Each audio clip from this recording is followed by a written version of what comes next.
An Husain ibn Abdurrahman qala kuntu inda Sa'id ibn Jubairin faqala ayyukum ra'al kawkaba alladhi qadda al-barihata qultu ana summa qultu amma inni lam akun fi salatin walakinni ludik qala famadha sana'ta qultu istarqaitu qala fama hamalaka ala dhalik qultu hadithun haddathanahu Sya'bi faqala wa ma haddathakum Sya'bi qultu haddathana an Buraidah ibn Husayb al-Aslami radhiyallahu anhu annahu qala la ruqyata illa min aynin aw hummatin faqala qad ahsana man intaha ila ma sami walakin haddathana Ibnu Abbasin anin Nabi sallallahu alaihi wasallam qala uridat alayya al-umam fara'aitu an-nabiyya wa ma'ahu ruhaitu wan nabiyya wa ma'ahu ar-rajulu aw ar-rajulan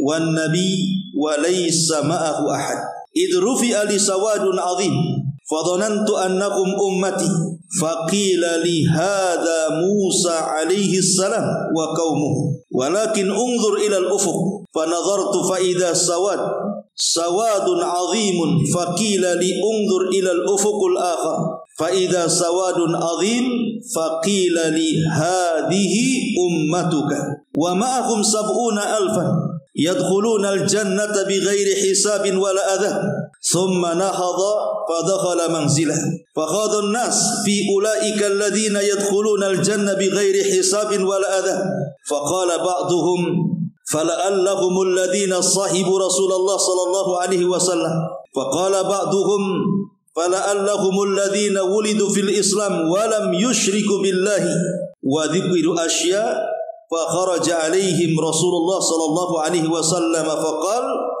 ما الذي تقودون فيه فأخبروه فقال هم الذين لا يرقون هم الذين لا يسترقون ولا يتطيرون ولا يقتوون وعلى ربهم يتوكلون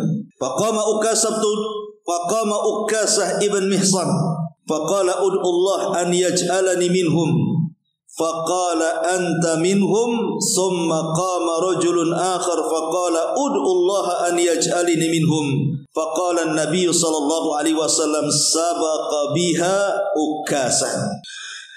Dari Husain ibn Abdurrahman dia berkata, ketika saya berada di dekat Sa'id bin Zubair dia mengatakan, siapakah di antara kalian yang melihat bintang jatuh semalam?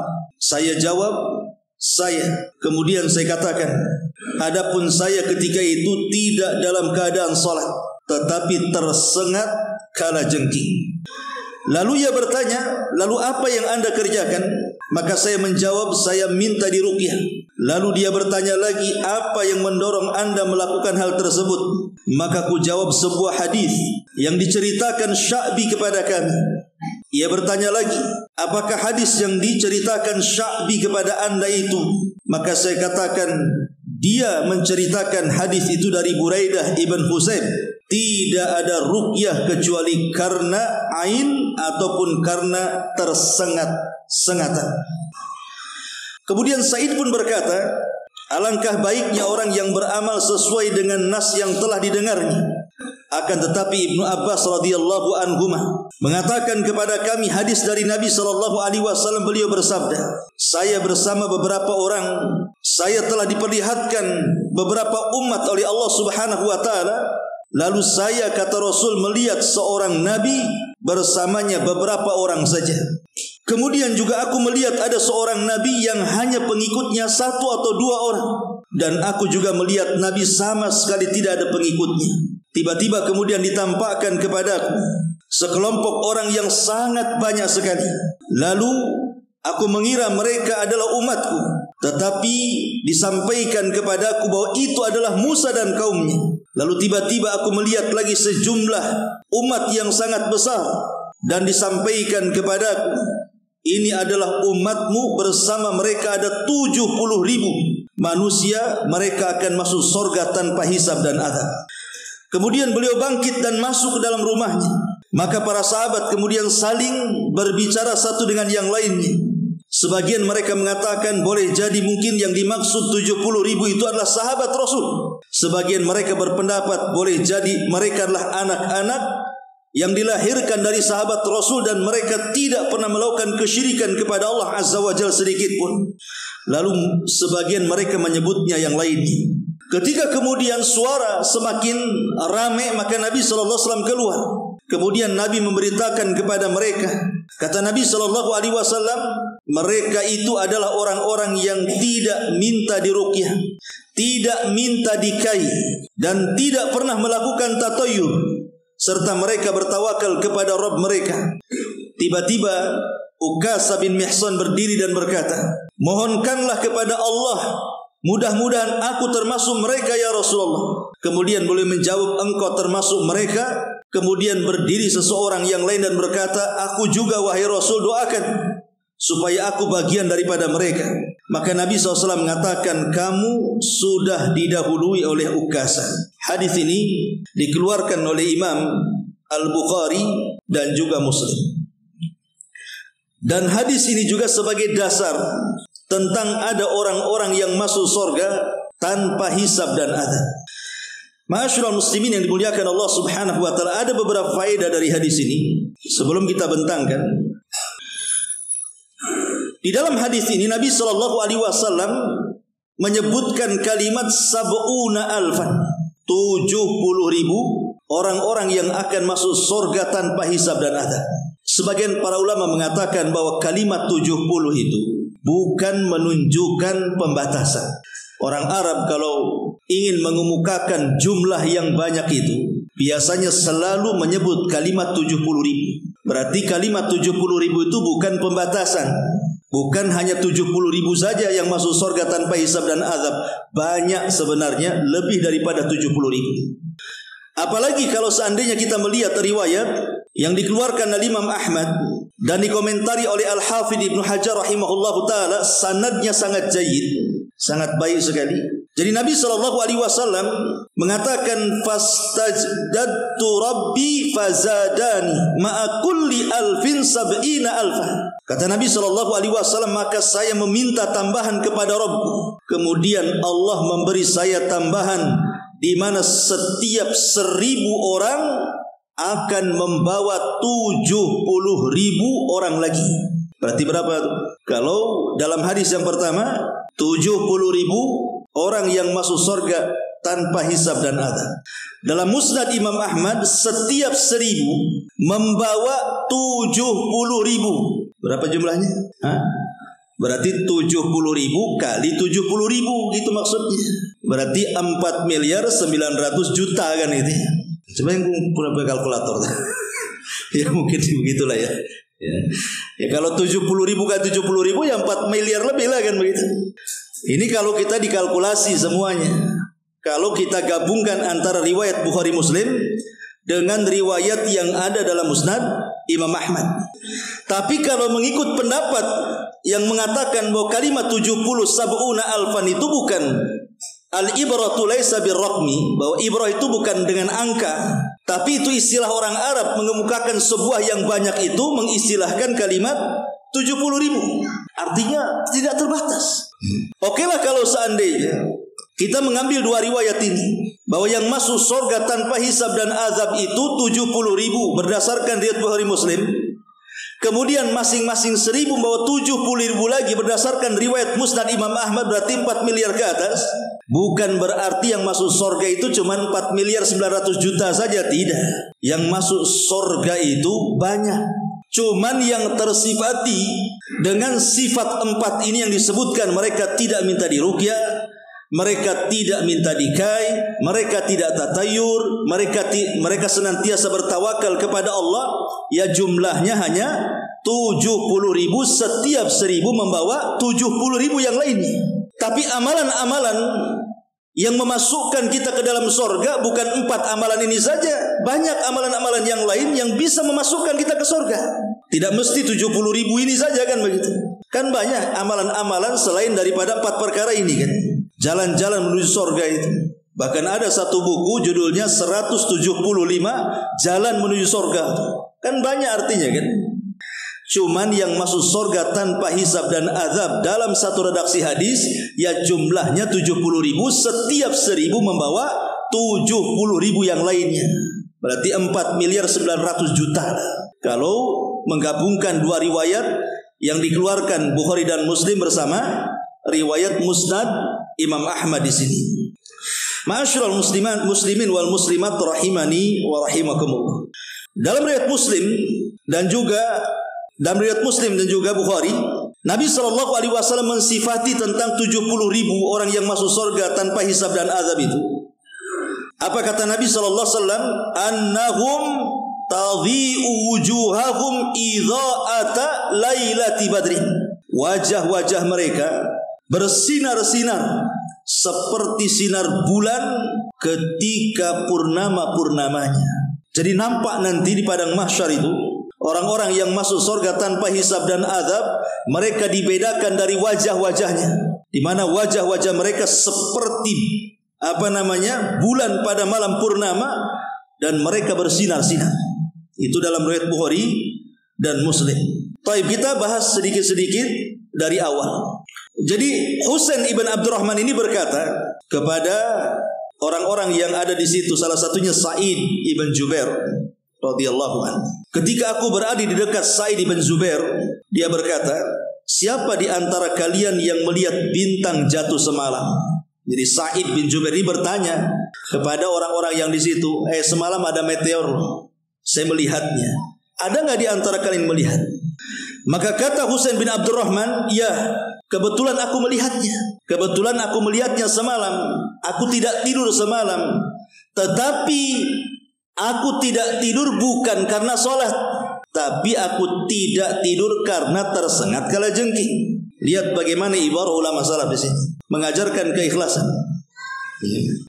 Karena dia langsung menerangkan bahwa semalam saya tidak tidur itu bukan karena sholat. Nanti nyangkanya orang-orang yang mendengar bahwa dia mengatakan saya tidak tidur itu seolah-olah dia sedang sholat malam tahajud. Maka dia jelaskan, tidak, aku tersengat kalajengking. Dia hendak menutup pintu ria. Begitu para sahabat. Ya, kalau kita kan enggak, pasti kita akan cerita. Semalam saya tak tidur. Kenapa? Itulah sholat 23 rakaat. Disebutkan rakaat. Ya. Ma'asyiral muslimin yang dimuliakan Allah Azza wa Jalla. Kemudian ditanya lagi, lalu apa yang kau lakukan wahai Husain? Maka dia mengatakan, aku coba meruqyah. Kemudian ditanya lagi, kenapa kau lakukan itu? Ya, karena aku mendengar sebuah riwayat daripada Syabi bahwa tidaklah seseorang itu meruqyah kecuali karena penyakit ain ataupun karena sengatan. Makanya kuruqyah. Kemudian Sa'id bin Zubair memuji dan mengatakan, alangkah baiknya manintaha ila ma sami'ah, engkau melakukan sesuatu yang memang ada nasnya. Lihat orang dulu itu kalau melakukan sesuatu pasti ada dalilnya. Nggak asal melakukannya saja, tidak. Mereka punya dalil. Dan ini pentingnya kita ini dalam melaksanakan agama harus berdalil. Anda melakukan sesuatu itu ada dalilnya atau tidak, kan begitu? Maka lihat para ulama salaf ini, mereka melakukan sesuatu itu karena ada sebuah dalil. Tetapi kata Sa'id, tapi aku mendengar ada sebuah riwayat dari Buraidah ibn Husayb al-Aslami radhiyallahu anhu. Terus sampai kemudian dia mengatakan, akan tetapi Ibnu Abbas radhiyallahu anhuma telah menceritakan kepadaku tentang orang-orang yang mereka masuk surga tanpa hisab dan azab. Salah satunya orang yang tidak minta ruqyah. Memang ada dua riwayat, ada kalimat la yarqun, ada kalimat la yastarqun. La yarqun dan juga ada riwayat la yastarqun. La yarqun artinya tidak meruqyah. Kalau yastarqun artinya tidak minta diruqyah. Tapi kata para ulama mengatakan kalimat yarqun ini hadisnya lemah, hadisnya syadz karena bertentangan dengan kalimat la yastarqun. Kalau yarqun ruqyah, meruqyah, Nabi SAW juga pernah diruqyah dan pernah meruqyah. Nabi pernah diruqyah Aisyah radhiyallahu anha, ya, dan juga oleh Jibril alaihi salatu wasallam ketika terkena sihirnya Labil bin Asam, kan? Dan juga pernah meruqyah. Berarti yang dimaksud di sini bukan kalimat yarqun tetapi yasarqun. minta diruqyah. Jadi dia ingin menyanggah bahwa apa yang dilakukan oleh Husain ibn Abdurrahman ini disanggah oleh riwayat Abdullah ibn Abbas radhiyallahu anhu.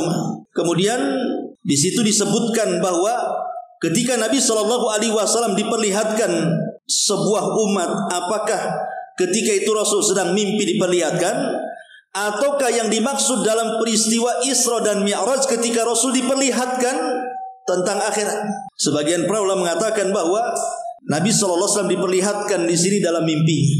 Jadi Nabi SAW diperlihatkan dalam mimpinya tentang padang mahsyar. Jadi Nabi SAW melihat ada sekelompok umat yang sangat besar sekali. Kemudian Rasul mengatakan, fadhonantu annakum ummati, jangan-jangan itu umatku. Tapi Jibril mengatakan, bukan, itu bukan umatmu, tapi itu adalah Musa dan umatnya. Dari sini kita tahu bahwa keutamaan Nabi Musa, bahwa Nabi Musa itu memiliki umat yang banyak. Wajar, karena Nabi Musa alaihi salatu wassalam sendiri adalah bukan hanya ulul azmi minar rusul, dia adalah kalimur rahman, dan diturunkan kepada Musa alaihi salatu wassalam kitab Taurat yang merupakan kitab induk dari kitab-kitab Bani Israel. Semua Bani Israel itu menginduk kepada Taurat, sampai pun ketika Isa diutus, turun kemudian Injil, tetap saja induknya kepada Taurat. Ya, jadi memang itu kitab induknya Bani Israel, Taurat itu. Makanya kemudian Musa itu banyak pengikutnya. Tetapi ketika itu Nabi SAW melihat ke ufuk, ke arah lain. Rupanya ada manusia lebih banyak dibandingkan yang ia lihat dari Musa dan umatnya. Baru dikatakan kepada Nabi SAW, itulah umatmu wahai Muhammad. Dari sini kita katakan bahwa umat Islam jauh lebih banyak dibandingkan umat Nabi Musa. Makanya 2/3 penduduk surga itu umat Islam, umat Nabi SAW. Karena memang umatnya banyak sekali Nabi SAW. Makanya dalam peristiwa Isra Mi'raj itu, ketika Rasul berjumpa dengan Nabi Musa, kan Musa menangis dan mengatakan, ketika dikatakan kenapa Musa menangis, kata Musa, aku cemburu dengan anak muda itu. Maksudnya Nabi SAW datang belakangan, usianya masih muda, tapi umatnya jauh lebih banyak dibandingkan umatku, kata Nabi Musa alaihi salatu wassalam, dengan pendeknya usia. Tapi Nabi SAW mendapatkan umat terbanyak. Tetapi ada juga Nabi yang pengikutnya ruhaid. Ruhaid itu dalam bahasa Arab jumlah antara 3 sampai 10 orang. Ya di bawah 10 lah, nggak sampai di atas 10. Tapi ada juga Nabi pengikutnya cuma 2. Tapi ada juga Nabi pengikutnya cuma 1. Ada juga Nabi yang tidak punya pengikut. Dari sini kita tahu bahwa keberhasilan dakwah itu bukan karena banyaknya pengikut, tapi keberhasilan dakwah itu berhasilnya seseorang menyampaikan kebenaran. Kata para ulama, berhasilnya dakwah bukan karena banyaknya pengikut, tapi berhasilnya dakwah itu karena kita sanggup menyampaikan kebenaran. Kalaupun tidak ada yang mengikut dia, maka dia bersama kebenaran berdua, dan tetap dikatakan jamaah. Al jama'atu ma wafaqal haq wa in kunta wahda. Jamaah itu apabila Anda bercocok dengan kebenaran walaupun engkau sendirian. Taib ma'asyiral muslimin yang dimuliakan Allah Azza wa Jalla, kita masuk pada poinnya. Jadi ketika Nabi SAW melihat ada umat itu sebanyak 70.000 orang yang masuk surga tanpa hisab dan azab, dan setiap 1.000 membawa 70.000 ya dalam Musnad Imam Ahmad itu. Siapa mereka itu? Pertama, mereka adalah orang-orang la yastarqun, tidak minta diruqyah. Orang-orang yang tidak minta diruqyah. Al-Imam Ibn Utsaimin rahimahullahu ta'ala pernah ditanya, bagaimana kalau seandainya dulu antum pernah minta diruqyah? Karena antum tidak tahu hukumnya. Kemudian setelah tahu penjelasannya bahwa orang yang minta diruqyah itu akan dikeluarkan dari 70.000 orang yang masuk surga tanpa hisab dan azab, kemudian antum tobat dan antum berjanji untuk tidak minta diruqyah lagi. Adapun dulu antum minta diruqyah karena tidak tahu, apakah antum masih digolongkan kepada 70.000 orang yang masuk surga tanpa hisab dan azab?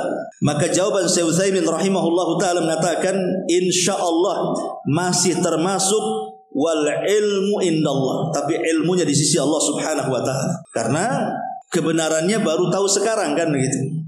Kalau dulu ketika minta diruqyah kan memang belum paham. Ya. Ada juga yang mengatakan seperti fatwanya Syekh bin Baz rahimahullahu taala. Beliau mengatakan bahwa yang dimaksud orang-orang yang minta diruqyah di situ yang tidak akan masuk kepada 70.000 orang yang masuk surga tanpa hisab dan azab itu. Maksudnya adalah orang-orang yang mereka tidak berhajat sama sekali untuk diruqyah kemudian minta ruqyah. Tapi kalau seandainya ada hajat, umpamanya antum terkena sihir atau terkena penyakit dan tidak ada cara pengobatan kecuali dengan ruqyah dan harus minta diruqyah, maka ini tidak termasuk pada orang-orang yang dikeluarkan dari 70 orang yang masuk surga tanpa hisab dan azab. Saya ulangi, kalau seandainya Anda atau antum dapat penyakit dan penyakit ini tidak bisa disembuhkan kecuali dengan ruqyah dan harus meminta ruqyah, maka orang seperti ini tidak terkeluar dari 70.000 orang yang masuk surga tanpa hisab dan azab. Ini juga pendapat ulama yang lain. Pendapat yang lainnya mengatakan yang dimaksud minta diruqyah itu artinya sebelum terkena penyakit. Pamannya antum datang ke saya, Ustaz, tolong ruqyah saya. Takut saya kalau tidak diruqyah kena santet. Padahal antum belum kena santet, cuman jaga-jaga saja. Bahasanya ya, jaga-jaga. Tolong ruqyah saya Ustaz. Ya, siapa tahu ada yang nyakiti saya, yang nyihir saya. Ini yang dimaksud tak boleh di sini. Karena penyakitnya belum ada, dia minta diruqyah. Tapi kalau dia sudah terkena penyakit dan tidak ada obatnya kecuali dengan ruqyah, mau diapakan lagi? Terpaksa dia minta ruqyah. Dan ini tidak terkeluar dari 70.000 orang yang masuk surga tanpa hisab dan azab. Ada juga yang berpendapat seperti itu. Ada juga yang mengatakan bahwa orang yang minta diruqyah itu maksudnya bukan ruqyah syar'iyah, tapi yang dimaksud ruqyah ghairi syar'i, ruqyah yang bukan syar'i. Adapun ruqyah yang syar'i tidak ada masalah. Ada juga yang mengatakan seperti itu. Tetapi ada juga yang memahami secara zahir tekstual hadis, yang jelas tidak boleh minta ruqyah. Zahirnya seperti itu kan? Orang-orang yang terkeluar dari 70.000 orang yang masuk surga tanpa hisab dan azab itu adalah orang yang tidak minta ruqyah. Ya sudah, jangan minta ruqyah.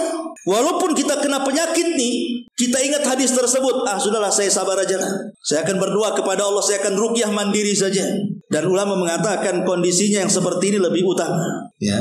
Ma'asyiral muslimin yang dimuliakan Allah Azza wa Jal, karena beda kalau seandainya begini, ada orang yang datang ke kita hendak meruqyah. Ini kan ada 3 kategori nih. Namanya saya datang ke antum mau meruqyah antum.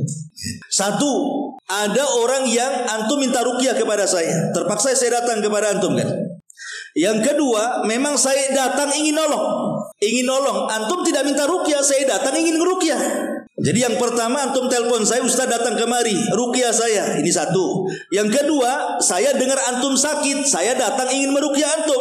Yang ketiga, saya datang kepada antum, tiba-tiba antum mengatakan pergilah Ustaz katanya. Nanti saya tidak masuk pula di 70.000 orang yang masuk surga tanpa hisab dan azab ini. Berarti ada 3 kelompok nih. Gitu ya. Yang pertama jelas bahwa antum meminta ruqyah masuk pada hadis ini secara zahirnya. Kenapa orang yang minta ruqyah itu tidak masuk pada orang-orang yang masuk surga tanpa hisab dan azab? Pertama, karena dikhawatirkan ada ketergantungan antara pasien dan peruqyah, dan itu mengurangi tawakal. Dan meminta sesuatu kepada orang itu bentuk kerendahan. Ya. Berarti antum berhajat kepada orang kan? Kita merendahkan diri di hadapan orang sehingga harus minta. Dan merendahkan diri kepada orang ini mengurangi tawakal. Karena begini nih, seandainya antum minta diruqyah, betul-betul saya ruqyah, kok enggak sembuh-sembuh? Ustadznya enggak beres. Ustadznya belah disalahkan. Ustadznya enggak beres tuh katanya. Jangan-jangan dia kurang bertakwa pula, enggak manjur bacaannya. Atau sebaliknya kok langsung sembuh. Masya Allah, memanglah Ustadz nih. Nengok Ustadz belum ngomong setan dah lari. Akhirnya apa? Ada ketergantungan di situ kan. Serba salah, sembuh salah, tak sembuh salah jadinya kan. Komentar orang itu. Nah dari sini, karena orang sakit itu biasanya dekat dengan setan tuh, asih was-was terus. Dari sinilah karena ada pengaruh kepada tawakal, bisa mengurangi kesempurnaan tawakal. Sebab itulah kemudian terkeluar dari 70.000 orang yang masuk surga tanpa hisab dan azab. secara zahir hadis yang kita baca ini. Ma'asyiral muslimin yang dimuliakan Allah Subhanahu wa taala. Adapun yang kedua, ana datang sendiri kepada antum. Ana dengar antum sakit, ana datanglah. Kemudian saya ruqyah, saya tawari, saya ruqyah aja lah antum lah. Ini tidak ada masalah. Tidak masuk dalam hadis ini. Ya, karena orang datang sendiri mau ngeruqyah kita kan. Kita tidak minta dia datang sendiri. Artinya dia hendak berbuat baik kepada kita tuh. Ya kita hargailah berbuat baik dia kepada kita. Kemudian yang ketiga, kita usir dia. Ngapain kau datang ruqyah saya? Pergi kau dari sini. Tidak boleh. Antum tidak boleh ngusir-ngusir orang yang memuruqyah antum. Alhamdulillah ada orang yang memuruqyah antum, kecuali yang datang dukun. Kalau datang Abu Meron, ngapain antum pula ngusir saya? Nggak boleh, karena itu menyelisih sunnah. Dia mau datang kok sama antum, mau ngeruqyah antum kan itu. Ma'asyiral muslimin yang dimuliakan Allah Subhanahu wa taala. Ini diantara 3 kategori yang disebutkan para ulama. Tetapi yang harus dipahami soal ruqyah ini, kita sering mendengar bahwa syarat ruqyah kan jelas ya, bahwa harus dari kalam Allah, maksudnya Al-Quran, dari nama-namanya, dari sifat-sifatnya yang maksur. Kemudian yang kedua, harus jelas maknanya, berbahasa Arab. Kemudian juga tidak diyakini bahwa ruqyah itu mempengaruhi secara zatnya. Dia yakin yang mempengaruhi itu Allah Subhanahu wa taala. Ini syarat ruqyah ya. Adapun ma'asyiral muslimin yang dimuliakan Allah Azza wa Jalla, ruqyah itu akan sangat berpengaruh baik kepada orang yang meruqyah atau kepada orang yang diruqyah. Apa saja syarat-syaratnya? Disebutkan oleh para ulama di sini supaya ruqyah itu memiliki pengaruh gitu ya. Yang pertama, kepada yang akan diruqyah, al-muhafadzatu ala adhkaris sabahi wal masa wa qira'atu ayatil kursi wa suratul ikhlasi wa muawwadzataini akba kulli salatin wa inda naumin wa qira'atil ayataini min akhir suratil baqarati kulla lailatin. Jadi sebelum antum diruqyah, maka biasakan meruqyah mandiri. Dengan cara apa ruqyah mandiri itu? Baca zikir pagi, baca zikir petang, baca ayat kursi, baca surah Al-Ikhlas, baca muawwidzataini, qul a'udzu birabbil falaq dan qul a'udzu birabbin nas sebelum tidur, dan baca juga 2 ayat akhir surah Al-Baqarah. Ini namanya ruqyah mandiri. Kita ruqyah mandiri dulu. Kemudian baru kalau sudah meruqyah mandiri juga kurang ada pengaruhnya. Kemudian ada orang yang datang hendak meruqyah atau kita minta ruqyah karena sebuah penyakit. Maka pertama yang harus dipahami, salamatul i'tiqad. Antum harus selamatkan keyakinan. Menyelamatkan keyakinan tadi, jangan meyakini bahwa yang mendatangkan obat itu peruqyah. Antum harus ingat Allah yang mengobati semuanya. Ruqyah itu wasilah dan sebab saja.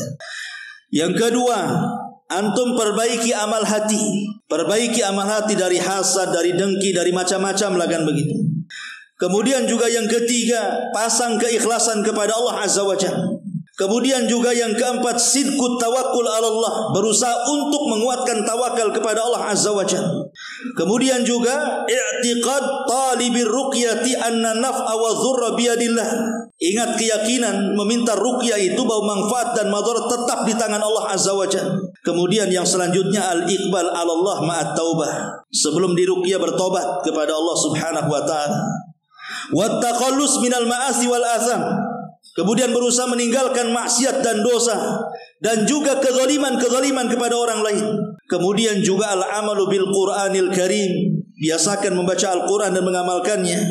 Dan yang terakhir ad-du'a, senantiasa berdoa kepada Allah bahwa kesembuhan itu hanya mutlak milik Allah Subhanahu wa taala. Ini yang pertama dari segi yang diruqyah. Adapun yang meruqyah, an yakuna khalisan. Yang meruqyah itu harus ikhlas. Pertanyaannya, macam mana dengan tukang ruqyah itu yang jadi profesi? Ikhlas enggak? Kan ada sekarang ini kan, ruqyah center atau apa gitu kan, yang ada bandrolnya 1 ayat sekian juta, 1 jin sekian rupiah kan itu. Kan repot juga, berarti dia meruqyah itu sudah bukan acara. Gimana Ustadz mengetahui dia ikhlas atau enggak ikhlas? Undang dia, jangan kasih apa-apa. Gitu. Nanti besok diundang lagi, malas nggak dia? Coba 3 kali undang, jadi kasih apa-apa gitu. Nah, nampak tuh nanti ikhlas nggak ikhlasnya tuh. Takutnya dia berpikir, oh mungkin bayarannya nunggu 3 kali ruqyah. Lain lagi. Itu kita tidak tahu keikhlasan orang kan itu. Yang jelas bahwa kita tahulah orang ikhlas gak ikhlas kan, antum paham peruqyah itu kan. Orang ini ikhlas, mungkin kawan antum dan begitu seterusnya. Masalahnya kalau tadi ya sudah bandrol harga ini gimana? Kemudian yang kedua, ruqyah itu syariat bukan tajarrub. Ruqyah itu syariat bukan praktek. Coba-coba, enggak boleh. Coba-cobalah, mudah-mudahan sembuh. Jangan coba-coba. Ini syariat. Ya. Quran yang dibaca. Jadi harus yakin di situ, bukan coba-coba kan begitu ya.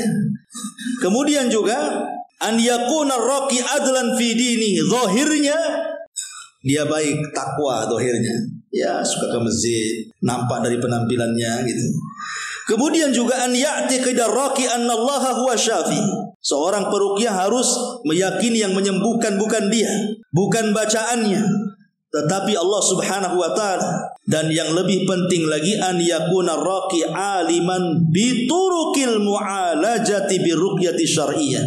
Seorang peruqyah harus paham dengan ilmu-ilmu ruqyahnya. Karena orang meruqyah ini aneh-aneh saya lihat. Dia harus paham ruqyah syariah seperti apa. Jangan kemudian terkadang saya lihat ada orang meruqyah di hadapannya perempuan, ikhtilat pula tuh perempuan. Pegang-pegang dia, ini gimana? Mau ngusir jin, dia pula jadi jin. Ma'asyiral muslimin yang dimuliakan Allah Azza wa Jalla. Kemudian yang paling penting ada beberapa hal catatan ya. Ada sekitar 10 catatan saya baca secara cepat di sini tentang hal-hal yang harus dihindari dalam ruqyah ini. Pertama, tidak boleh menelan sesuatu dari kertas yang ditulis padanya Al-Quran. Umpamanya saya tulis surah ayat kursi di kertas. Telan. Nanti setannya hilang semua. Nggak boleh, ini bid'ah, nggak ada. Nelan pula, apalagi dibakar, diminum pula itunya ya, kopinya. Kemudian yang kedua, kitabatul ayat ala jismil marid. Ataupun saya tulis nih ayat kursi, kemudian saya jadikan koyok. Mana yang sakit di punggung Ustaz, teplek punggung. Di koyoknya saya tulisi ayat kursi. Tidak ada ajarannya, bid'ah ya. Yang ketiga, tawassud ar-ruqyati minal Quran, atau dijadikan bantalan dalam bantal, ditulis, diselipkan di bantal, tidur di situ. Karena ini ada juga yang seperti ini ya, makanya ini ditulis para ulama. Ini tidak boleh, ini menghinakan Quran. Kemudian juga selain daripada itu, taksis, mengkhususkan taksisur ruqi laisa laha aslun syar'i. Kataksisi suwari wa ayatin muayyanatin li amradil muayyanatin bi a'dadin wa awqatin lam tarid fi kitabillahi wala sunnati rasulillah. Mengkhususkan ayat-ayat tertentu untuk penyakit tertentu dengan jumlah tertentu, dengan waktu-waktu tertentu. Kalau udah main tertentu itu perlu dalil itu ya. Maka ini juga termasuk ruqyah yang tidak syar'i. Kemudian juga yang kelima, i'tiqad masyru'iyyati ruqyah bit tajarub. Tadi saya sudah katakan ya, si peruqyah ini masih ragu-ragu. Ketika dia meruqyah, dia hanya ingin coba-coba saja. Ya kalau sembuh alhamdulillah, enggak ya sudah. Ini mau coba-coba, maka tidak boleh, harus yakin. Kemudian juga yang keenam, ta'liqut tamaim, menggantungkan jimat, ma'ruf, enggak usah dibahas. Kemudian yang nomor 7, ta'liqul ayatil qur'aniyah, atau menggantungkan ayat-ayat. Walaupun terjadi khilaf para ulama ya tentang menggantungkan ayat. Nanti ada pembahasannya sendiri. Tapi pendapat yang kuat tidak boleh. Kemudian yang nomor 8, al-wuqufil muharramati syar'iyyati inda ruqyah. Peruqyah terjerumus kepada hal-hal yang diharamkan Allah Azza wa Jalla, seperti ya tadi, khalwah dengan perempuan berdua kan itu. Naudzubillah.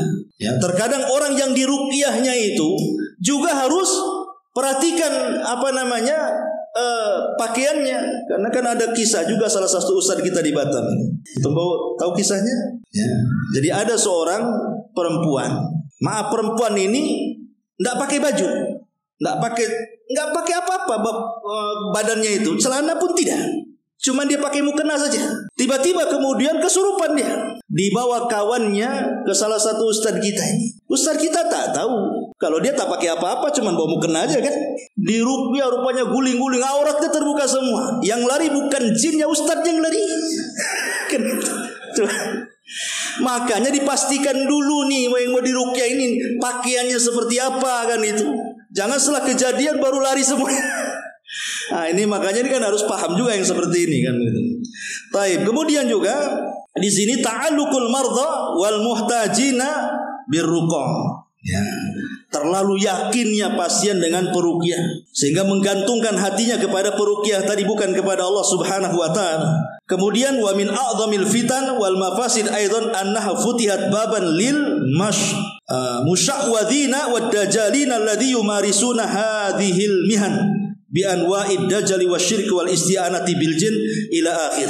Termasuk juga mendatangkan dukun-dukun dan begitu seterusnya, karena di zaman sekarang ada yang berprofesi dukun itu sudah tidak dianggap dukun, tapi dianggap ustadz karena penampilannya sudah berubah. Jadi penampilan saja sok kiai, sok ustadz, tetapi hakikatnya dia dukun. Dari mana kita tahu dukunnya? Dari praktek-prakteknya. Makanya yang ngaji tahu itu dukun. Kalau nggak ngaji nggak tahu itu dukun. Antum kalau sudah ngaji langsung tahu ini nggak beres orang ini. Ya, itulah kenapa di majelis taklim itu penuh dengan hidayah. Sehingga terkadang hidayah itu antum bisa membedakan mana hak mana batin. Jangankan lagi antum tahu itu dukun nggak dukun. Pamannya ada orang nih dandanan tertentu. Anak tahu Ustaz itu jamaah anu katanya. Kok tahu? Tahu lah. Karena ngaji antum. Dari penampilannya tahu tuh itu bukan jamaah kita, itu jamaah orang. Jamaah apa? Tahu lah itu jamaah anu. Bisa nilai antum kan? Dari mana tuh bisa nilai? Karena antum ngaji masalahnya. Kan ketika antum ngaji kan enggak tahu semua pakai jubah, semua pakai songkok, semua pakai serban, semua sama kan? Tapi dengan banyaknya pengetahuan, insting antum kuat sehingga bisa ini dukun enggak beres ini.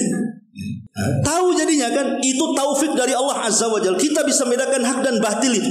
Kebahagiaan tersendiri. Man yuridillahu khairan yufaqihu fidin. Berarti kalau antum sudah membedakan, mampu membedakan mana dukun mana tidak, itu sebuah kebaikan bagi antum. Artinya Allah berikan kecerdasan dari taufik hidayah Allah itu. Inilah diantara 10 hal yang harus dipahami soal seputar ruqyah itu. Sudah belum?